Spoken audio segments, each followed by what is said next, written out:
The Iranian Revolution of 1979 was one of the most transformative political events of the 20th century. It overthrew one of the Middle East's most powerful monarchies, ended decades of close cooperation between Iran and the West, and created a new political system unlike any other in the modern world. At the center of this revolution stood Ruhollah Khomeini, a Shia cleric whose vision of government challenged both Western political ideas and traditional Islamic political thought. Khomeini was not simply a revolutionary leader who seized power during a period of national crisis. He was an ideological architect who sought to fundamentally redefine the relationship between religion, politics, law, and society. Through his doctrine of Velayat-e Faqih, or guardianship of the Islamic jurist, he created a political system in which religious authority became the supreme source of state power. The result was the establishment of the Islamic Republic of Iran, the world's most prominent modern theocracy. Yet Khomeini's influence extended far beyond Iran's borders. His revolution transformed the balance of power in the Middle East, challenged American influence throughout the region, inspired Islamist movements across the Muslim world, intensified sectarian competition between Sunni and Shia powers, and helped shape many of the conflicts that continue to define Middle Eastern politics today. More than 40 years after his death, the political order he created remains intact. His revolution fundamentally altered the trajectory of Iran and changed the course of modern Middle Eastern history. To understand Khomeini's rise, it is necessary to understand the Iran that existed before the revolution. Following the abdication of Reza Shah Pahlavi during the Second World War, his son, Mohammad Reza Shah Pahlavi, inherited the throne. During the following decades, the Shah sought to transform Iran into a modern industrial power. The Shah's vision was ambitious. Oil revenues funded infrastructure projects, factories, universities, military expansion, and urban development. Tehran became one of the fastest-growing cities in the Middle East. Roads, airports, and modern industries spread across the country. To Western observers, Iran appeared to be a model of modernization. Beneath the surface, however, significant problems were emerging. The benefits of economic growth were unevenly distributed. Wealth became concentrated among elites closely connected to the monarchy. Rural populations often remained poor despite government promises of reform. Rapid urbanization produced social tensions and cultural dislocation. Many Iranians also resented the growing influence of foreign powers, particularly the United States. The memory of the 1953 coup against Prime Minister Mohammad Mossadegh remained powerful. The coup, supported by American and British intelligence services, had strengthened the Shah's position and convinced many Iranians that their country's sovereignty was being undermined by foreign intervention. The Shah's government relied increasingly on SAVAK, the feared secret police organization. Political opposition was tightly controlled. Critics faced surveillance, imprisonment, torture, and exile. As political space narrowed, mosques became some of the few places where opposition could still be expressed. This environment would provide the foundation for Khomeini's emergence as a revolutionary leader. Khomeini was born in 1900 in the small town of Khomein. His early life was shaped by the traditions of Shia Islam, a branch of Islam that places particular emphasis on resistance to injustice and oppression. Throughout Shia history, the martyrdom of Hussein ibn Ali at the Battle of Karbala served as a powerful symbol of resistance against tyrannical rulers. These themes would later become central to Khomeini's revolutionary message. As a young scholar, he studied Islamic jurisprudence, philosophy, theology, ethics, and mysticism. By the middle of the 20th century, he had become one of the leading clerics in the holy city of Qom. Unlike many religious scholars, Khomeini viewed politics as inseparable from religion. He believed that Islam was not merely a private faith, but a complete system governing every aspect of life, including government, economics, law, and social organization. The turning point came during the Shah's White Revolution in 1963. The reforms included land redistribution, expanded education, women's voting rights, and greater economic modernization. While many welcomed these measures, Khomeini viewed them as part of a broader effort to weaken Islamic institutions and increase Western influence. His speeches became increasingly confrontational. He accused the Shah of serving American interests, betraying Islam, and abandoning Iranian traditions. His arrest in 1963 triggered widespread protests. Although the demonstrations were suppressed, Khomeini emerged as the most prominent religious opponent of the monarchy. The Shah believed exile would silence Khomeini. Instead, exile transformed him into an international revolutionary figure. After being expelled from Iran, Khomeini spent time in Turkey before settling in the Iraqi city of Najaf, one of Shia Islam's most important religious centers. From exile, he continued to communicate with supporters inside Iran through sermons, books, letters, and cassette recordings. The use of cassette tapes proved revolutionary.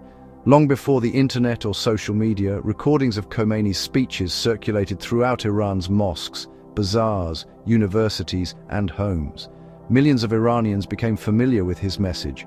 During this period, Khomeini developed the doctrine that would define his political legacy. For centuries, most Shia scholars had generally avoided direct political rule. Religious authorities provided guidance while governments handled political affairs. Khomeini rejected this distinction. He argued that Islamic law could only be properly implemented if religious jurists directly controlled the state. This concept became known as Velayat-e Faqih. According to Khomeini, legitimate political authority belonged not to kings, parliaments, military rulers, or elected politicians, but to Islamic scholars qualified to interpret divine law. This represented a revolutionary departure from both traditional Shia thought and modern secular politics. It provided a blueprint for an entirely new kind of government. The final crisis began in 1978. Economic difficulties, inflation, corruption, and growing political unrest weakened the Shah's position. Demonstrations spread across Iran. Each government attempt at repression generated even larger protests. A unique cycle developed. 40 days after each group of demonstrators was killed, mourning ceremonies were held. These ceremonies generated new protests, which led to more deaths and further mourning ceremonies. Religious rituals became engines of revolution. By late 1978, millions of Iranians were participating in strikes and demonstrations. Oil production declined dramatically. Government authority was eroding. The Shah appeared increasingly isolated. In January 1979, he left Iran. On February 1, 1979, Khomeini returned from exile. The scenes were extraordinary. Several million people flooded the streets of Tehran to welcome him. No Middle Eastern political leader in modern history had ever returned from exile to such overwhelming public support. Within days, the monarchy collapsed. After more than 2,500 years of Persian monarchy, Iran's royal system ceased to exist. The revolution had succeeded. Many revolutionary movements collapse after achieving power. Khomeini's succeeded because he moved rapidly to institutionalize his authority. A national referendum approved the creation of the Islamic Republic. Soon afterward, a new constitution was drafted. This constitution established one of the most unusual political systems in modern history. Iran would have elections, a president, a parliament, and various republican institutions. Yet above all these institutions stood the supreme leader. The supreme leader possessed ultimate authority over the armed forces, judiciary, state broadcasting system, security services, and key aspects of national policy. In effect, democratic institutions existed, but religious authority remained supreme. The constitution therefore fused elements of democracy and theocracy.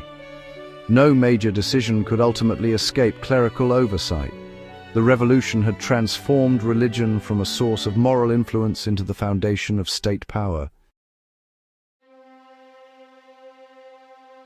One of the most misunderstood aspects of the Iranian Revolution is that it was initially supported by many groups with conflicting goals. Liberals wanted constitutional democracy, nationalists wanted greater independence, Marxists sought socialist revolution, religious conservatives desired an Islamic state. These groups were united only by opposition to the Shah. Once the monarchy fell, their alliance rapidly disintegrated. Khomeini moved decisively against competing centers of power. Liberal politicians were marginalized, leftist organizations were suppressed, independent newspapers were closed, political opponents were arrested, imprisoned, or executed. The revolutionary government established courts that prosecuted former officials and perceived enemies of the revolution. By 1981, virtually every major political rival had been eliminated. The Islamic Republic was no longer merely one faction among many. It had become the uncontested ruler of Iran. Khomeini's ambitions extended beyond politics. He sought to reshape Iranian society itself. The revolution was intended to create not merely an Islamic government, but an Islamic civilization. Schools, universities, courts, and cultural institutions were reorganized according to Islamic principles. Dress codes became mandatory, media content was closely monitored, religious education expanded significantly. Universities underwent what became known as the Cultural Revolution, during which curricula were revised to align with Islamic values. Supporters viewed these changes as a restoration of moral order. Critics viewed them as restrictions on individual freedoms. Regardless of perspective, the transformation was profound. The state now claimed authority not only over political life but also over cultural and moral life. Religion had become deeply embedded within the structures of government and society. The greatest threat to Khomeini's rule emerged in September 1980. Saddam Hussein launched an invasion of Iran, hoping to exploit revolutionary instability. Instead, the war strengthened the Islamic Republic. The conflict lasted 8 years and killed hundreds of thousands. Khomeini framed the struggle as both a national defense and a sacred religious duty. The language of martyrdom became central to the war effort. Drawing upon Shia traditions associated with Karbala, the regime portrayed fallen soldiers as heroes defending Islam itself. The war also strengthened the Islamic Revolutionary Guard Corps. Originally created to defend the revolution, the organization expanded dramatically during the conflict. Over time, it became one of the most powerful institutions in Iran, influencing military affairs, politics, intelligence, and the economy. By the war's end in 1988, the Islamic Republic had survived its greatest test.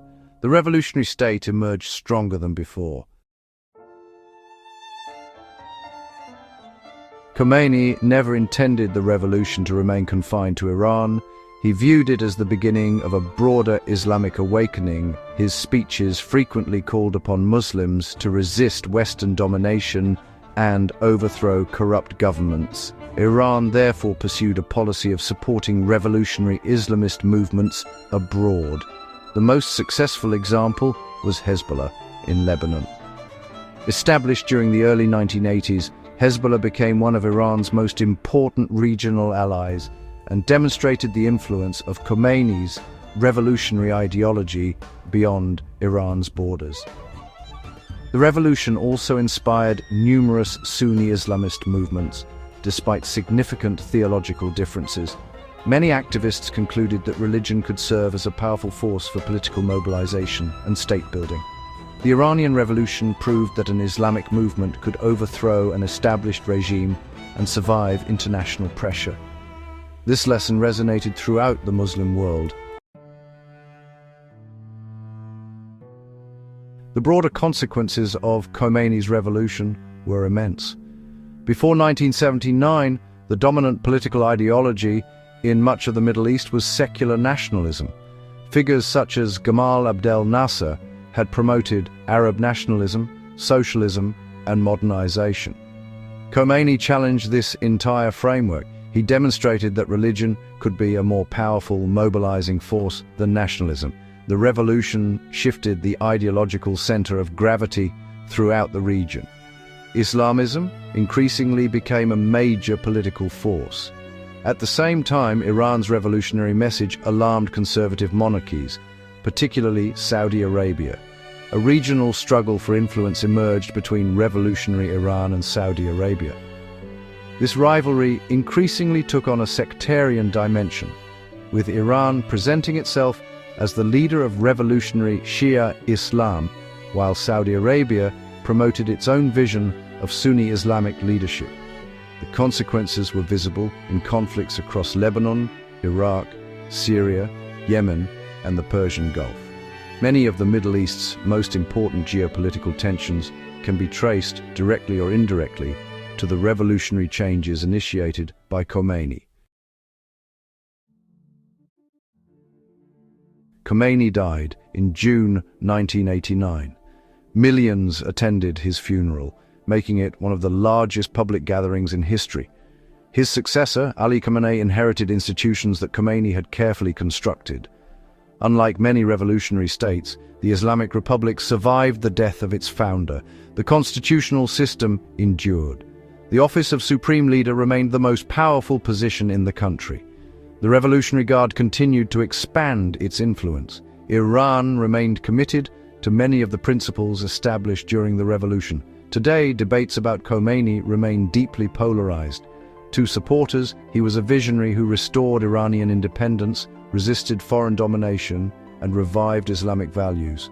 To critics, he created a system that concentrated immense power in the hands of unelected religious authorities and restricted political freedoms. Yet, regardless of interpretation, his impact is undeniable. Few leaders of the 20th century succeeded in transforming both their own country and an entire region as profoundly as Khomeini. Ayatollah Khomeini stands as one of the most consequential revolutionary leaders of modern history. By overthrowing the Pahlavi monarchy and establishing the Islamic Republic, he created a political system that fused religious authority with state power on an unprecedented scale. Through the doctrine of Velayat-e Faqih, he transformed Shia religious theory into a governing ideology and made the clergy the ultimate arbiters of political authority. His revolution fundamentally altered the trajectory of Iran, replacing a secularizing monarchy with a theocratic state whose institutions remain intact decades later. At the same time, Khomeini's influence extended far beyond Iran's borders. He inspired Islamist movements, challenged Western influence, intensified regional rivalries, strengthened sectarian politics, and reshaped the strategic landscape of the Middle East. More than 40 years after the Iranian Revolution, the region continues to live with its consequences. Whether viewed as a liberator, revolutionary theologian, or authoritarian ruler, Khomeini's greatest achievement was demonstrating that religion could serve not merely as a source of faith, but as the foundation for a revolutionary state capable of transforming the political order of an entire region. Thanks for watching. Please like and subscribe.